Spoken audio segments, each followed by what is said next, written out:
So hello friends, এই মুহূর্তে উঠে আসছে সবচেয়ে বড় আপডেট, যেখানে বলা হচ্ছে সুপ্রিম কোর্টের পক্ষ থেকে নির্দেশ দেওয়া হয়েছে।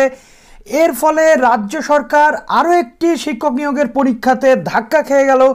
2017 সালের যে পরীক্ষার্থীদের টেট পরীক্ষা নেওয়া হয়েছে 2021 সালের জানুয়ারি মাসে, অলমোস্ট 4 বছর পর, অ্যাপ্লিকেশনের 4 বছর পর এই প্রথম পরীক্ষা নেওয়া হয়েছিল চাকরির পরীক্ষা, এবং সেই পরীক্ষার বিরুদ্ধে মামলা হয়।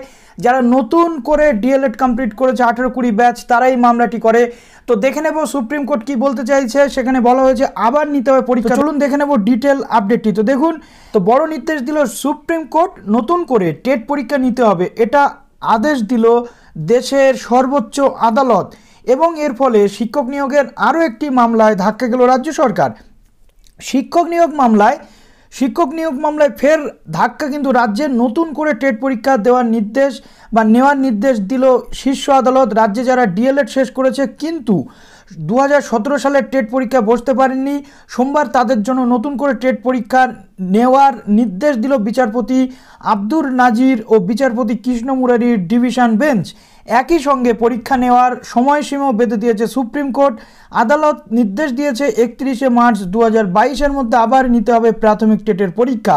আজ টেট সংক্রান্ত একটি মামলায় এই রায় দিল সুপ্রিম কোর্ট। এর আগে 31শে জানুয়ারি প্রাথমিকের টেট পরীক্ষায় বসার জন্য কলকাতা হাইকোর্টে মামলা করেছিলেন 18-20 ডিএলএড ব্যাচের বেশ কিছু চাকরি প্রার্থী। সিঙ্গেল বেঞ্চের রায় পরীক্ষার্থীদের পক্ষে যায়। কলকাতা হাইকোর্টের বিচারপতি রাজশ্রী ভট্টবাস 18-20 ডিএলএড ব্যাচের মামলাকারীদের পক্ষে রায় দেন। রাজ্য আবার সেখান থেকে ডিভিশন বেঞ্চে যায় এবং সেখান থেকে রায় আবার রাজ্যের পক্ষে যায়। এর ফলে চাকরি প্রার্থীরা সুপ্রিম কোর্টের দ্বারস্থ হয় এবং আজকে ছিল সেই মামলার শুনানি। রায় চাকরি প্রার্থীদের পক্ষে গেল। সুপ্রিম কোর্ট রায় দিয়েছে হয়ে যাওয়া টেট পরীক্ষা থেকে দ্রুত নিয়োগ করে 31শে মার্চ 2022-এর মধ্যে আবার নতুন টেট নিতে হবে। অর্থাৎ আবার নতুন করে এই ক্যান্ডিডেটদেরকে টেট নিতে হবে।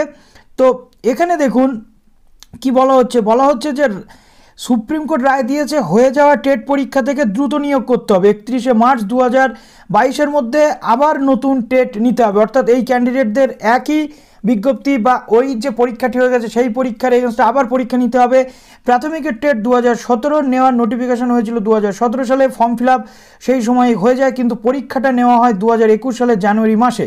মাঝে কোনো পরীক্ষা হয়নি, অথচ এনসিটি এর নিয়ম অনুযায়ী প্রতি বছর টেট পরীক্ষা নেওয়ার কথা, কিন্তু তা হয়নি। মামলাকারীদের দাবি মাঝের এই 4 বছরে যারা প্রশিক্ষিত হলো তাদেরকেও পরীক্ষা বসতে দেওয়া হোক, কারণ পরীক্ষা না নেওয়াটা বোর্ডের ব্যর্থতা। মামলাকারীদের যুক্তি শুনেই ফের টেট পরীক্ষা নেওয়ার নির্দেশ দেয় আদালত। অতএব এখানে বারবারই বলা হচ্ছে যে পুরনো যে পরীক্ষা হয়েছে সেই পরীক্ষার যে নিয়োগ সংক্রান্ত ব্যাপারগুলো তাদের রেজাল্ট পাবলিশ করতে হবে, এবং রেজাল্ট পাবলিশ করে নতুনদের আবার যারা সুযোগ পাচ্ছে না বা যারা সুযোগ পায়নি তাদের 31শে মার্চ 2022-এর মধ্যে নিয়োগটা করতে হবে। যেহেতু এনসিটি রুল অনুযায়ী প্রত্যেক বছর টেট পরীক্ষা নেওয়ার নির্দেশ ছিল, কিন্তু আলটিমেটলি রাজ্য সরকার সেটা করে না। তাই এখানে পরিষ্কারভাবে কিন্তু বলা হয়েছে যে দ্রুত এই নিয়োগের নিষ্পত্তি করতে হবে, এবং করার পর যারা সুযোগ পায়নি তাদেরকে আবার সুযোগ করে দিতে হবে 2022 সালের 31শে মার্চের মধ্যে।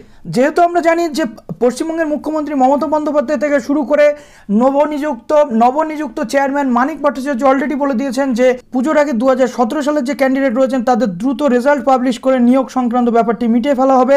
তো এই নিয়োগটি 2017 সালের যারা রয়েছেন চান্স পেয়েছেন তারা, এবং যারা চান্স পাননি তাদের এই 22 সালের মধ্যে, কিন্তু মার্চের মধ্যে এই পরীক্ষাটা নিতে হবে। এবং 7500 যেটা পুজোর পরে নিয়োগ হবে প্রাইমারিতে, সেটা কোথা থেকে হবে সেটা আগামী দিনে আমরা জানতে পারবো।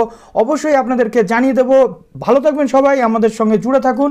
সেজন্য চ্যানেলটি সাবস্ক্রাইব করে বেল আইকনটি প্রেস করে রাখুন সমস্ত আপডেট পাওয়ার জন্য। All the best.